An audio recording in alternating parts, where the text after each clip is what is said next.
Good morning student. मैं MK. ओझा सीता देवी स्मारक inter college रिटियाथोक से। जैसा कि आज सोमवार है और ईद भी है आज, तो आप सभी लोगों को, आपके परिवार को, क्षेत्रवासियों को तथा जो भी व्यूअर्स हैं हमारा ये वीडियो देख रहे हैं उन सभी को ईद की हार्दिक शुभकामनाएं। मैं और विद्यालय परिवार की तरफ से आप सभी को हार्दिक शुभकामनाएं। ईद सेलिब्रेट करिए, लेकिन सोशल डिस्टेंसिंग का पालन करते हुए ध्यान रखिएगा। एक नए तरीके से ईद आप सेलिब्रेट करिएगा। तो आप सभी को बहुत बहुत मुबारकबाद ईद की। तो चलिए, आज हम दूसरा पार्ट लेकर आए हैं जीके का।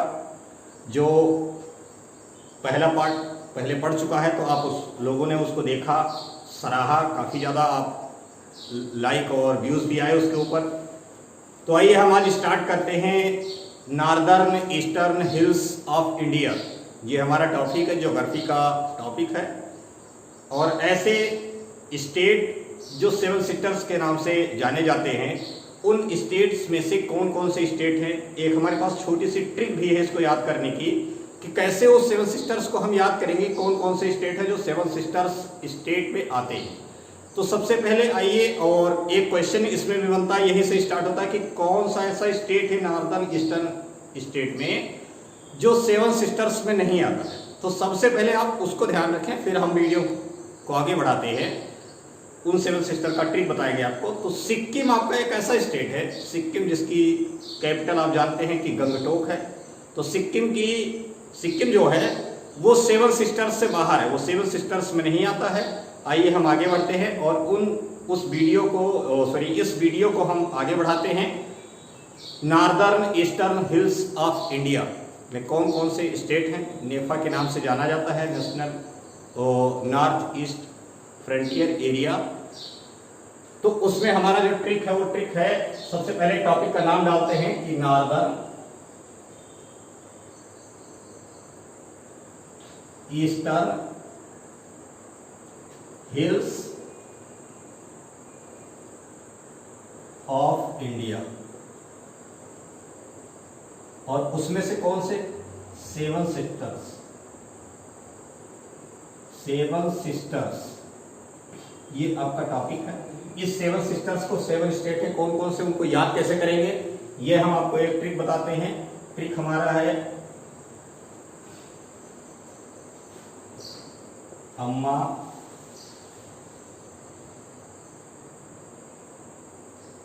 मानक,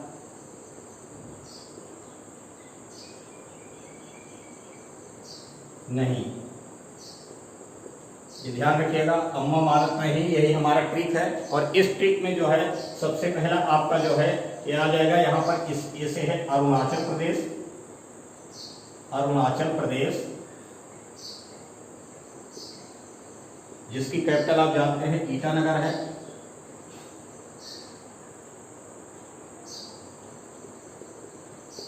ईटानगर।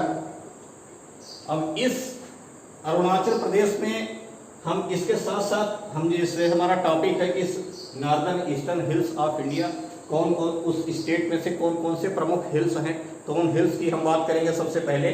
तो सबसे पहले उसमें से आपका आ जाता है, इस अरुणाचल प्रदेश में पहला है डफला, पहला है डफला आपका। फिर है मिसमी हो गया। फिर उसके बाद आपका आबोर और पटकोई, आबोर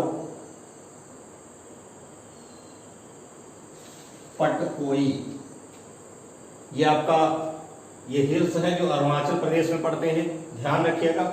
इस ए के बाद जो है इसको आप एक बार स्क्रीनशॉट चाहे तो ले सकते हैं। ए के बाद फिर आपका दूसरा एम से आ जाता है,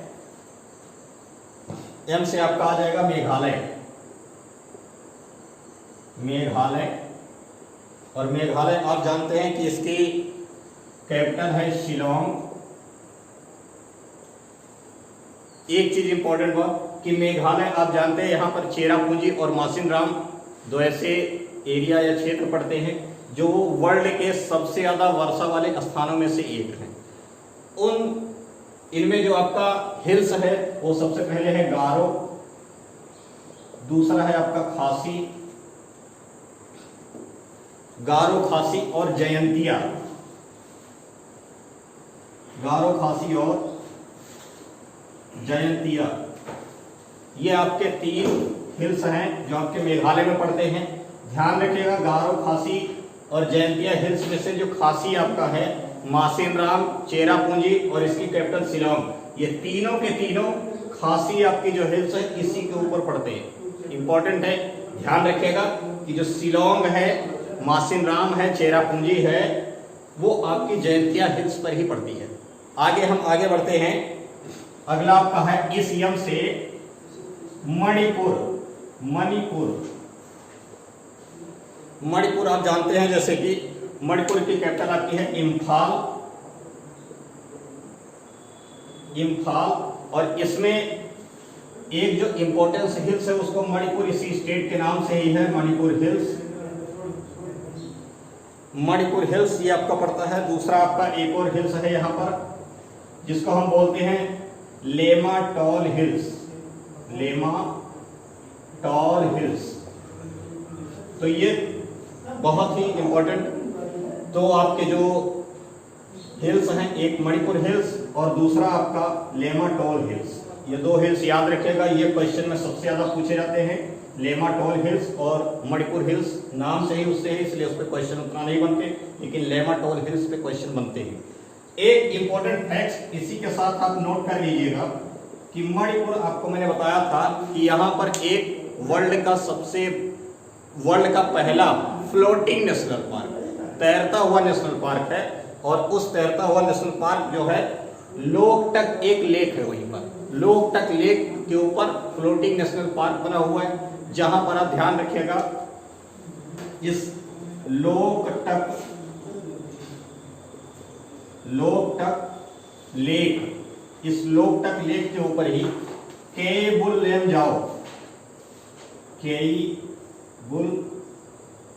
लामजाओ नेशनल पार्क,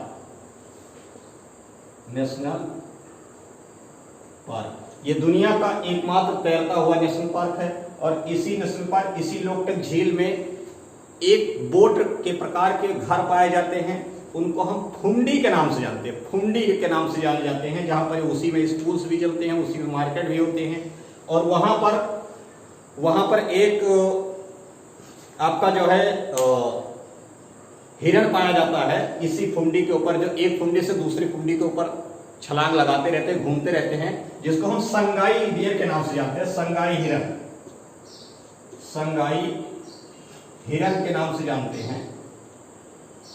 तो ये आपके इंपॉर्टेंट फैक्ट है, ध्यान रखिएगा कि दुनिया का एकमात्र फ्लोटिंग नेशनल पार्क आपका जो है केबुल लामजाओ नेशनल पार्क किस लेक पर है, आपका लोकटक लेक पर है। इसी लोकटक लेक में जो है आपका फुंडी नाम के बोट पाए जाते हैं, या छोटे छोटे टापूज हैं जो तैरते रहते हैं, उसी टापूज के ऊपर जो है हिरण घूमते रहते हैं, एक टापू से दूसरे टापू के ऊपर छलांग लगाते रहते हैं, यानी घूमते रहते हैं, और उस हिरण को संगाई के नाम से जाना जाता है।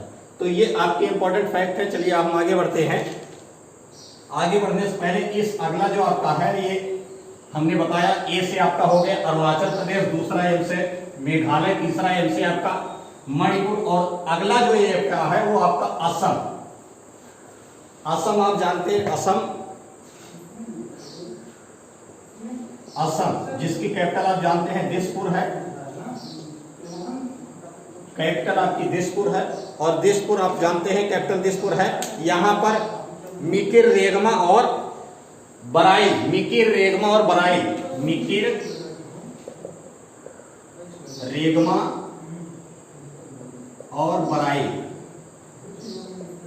ये 3 आपकी पहाड़ियां हैं जो असम में पाई जाती हैं। असम की कैपिटल दिसपुर आप जानते ही हैं, यहाँ मिकिर रेगमा और बराइल नाम की पहाड़ियां पाई जाती हैं। अगला आपका जो है वो मिजोरम,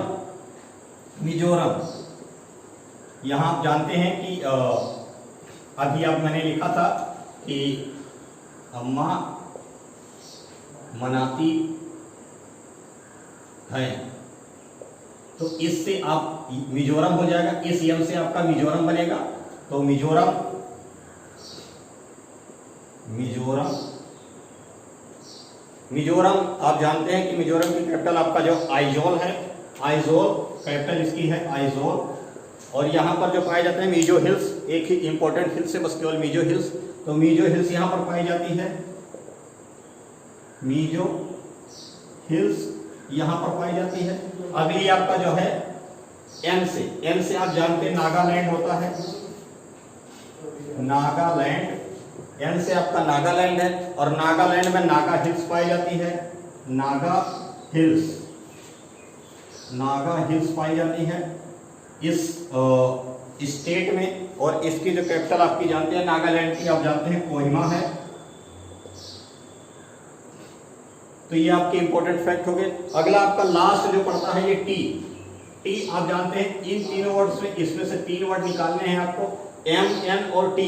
तो टी से आप जानते हैं त्रिपुरा, त्रिपुरा यह आपका नॉर्थ ईस्ट एरिया का एकमात्र स्टेट है जो बांग्लादेश से 3 ओर से घिरा हुआ है। बांग्लादेश इसको 3 ओर से घेरे हुए है। और त्रिपुरा की कैपिटल है अगरतला,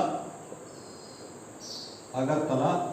और यहां पर पाई जाती है त्रिपुरा हिल्स, त्रिपुरा हिल्स पाई जाती है। तो ये आपके 7 सिस्टर्स हो गए। एक मैंने आपको पहले ही बता दिया था कि इसमें जो है सिक्किम नहीं पाई जाती है, सिक्किम आपका इस 7 सिस्टर्स में से नहीं है, सिक्किम आपका इस 7 सिस्टर्स में से नहीं है। और सिक्किम की कैपिटल है गंगटोक। यहां पर आप जानते हैं भारत की दूसरी सबसे ऊंची चोटी पाई जाती है कंचनजंगा, कंचनजंगा ये आपका हिल्स है, कंचनजंगा हिल्स जो आपका सिक्किम में पाई जाती है। यहीं पर एक सबसे इंपॉर्टेंट अगला आपका जो है इसी के आसपास जुड़ा हुआ है जो 7 सिस्टर्स को डिवाइड करता है, आपका वेस्ट बंगाल। वेस्ट बंगाल आप जानते हैं सीएम ममता बनर्जी, कैपिटल कोलकाता। और यहाँ पर एक बंगाल टाइगर के नाम से मशहूर है, आप जानते हैं सौरव गांगुली, और सौरव गांगुली उसी बंगाल टाइगर का जब भी नाम आएगा तो याद रखिएगा यहाँ पर एक ही हिल्स पाई जाती है, टाइगर हिल्स। यहाँ पर कौन सी हिल्स पाई जाती है? टाइगर हिल्स पाई जाती है। कैलकाटा आप जानते ही हैं कि गंगा के सहायक नदी जो है उसी के तट पर बना हुआ है। तो ये आज का हमारा इम्पोर्टेंट जीके का पार्ट 2 था। और आप ये ट्रिक भी मैंने आपको बता दिया है, इस ट्रिक से आप याद करिए इसको। अगर इस वीडियो में कोई भी समस्या आती है, मैंने आपको पहले ही पिछली वीडियो में भी कहा था कि कौन से टॉपिक पे आपको वीडियो चाहिए, कहाँ से स्टार्ट करना है, क्योंकि हम जो भी इंपॉर्टेंट होते हैं, ये वीडियो आपका सिर्फ क्लास 6, 7, 8 तक ही इंपॉर्टेंट नहीं है, किसी भी कंपटीशन लेवल के क्वेश्चन इसमें इन्हीं में से बनते हैं। आप कोई भी बुक उठा करके देख लीजिए, कोई भी कंपटीशन का देख लीजिए उठा करके, अगर नॉर्थ हिल्स से क्वेश्चन आएंगे, हिल्स पर क्वेश्चन आएंगे तो इन्हीं वीडियो में से आएंगे, इससे बाहर नहीं आएंगे। तो बहुत बहुत धन्यवाद। और आप लोग फिर से एक बार आप सभी को ईद की हार्दिक शुभकामनाएं मैं और विद्यालय परिवार की तरफ से। बहुत बहुत धन्यवाद।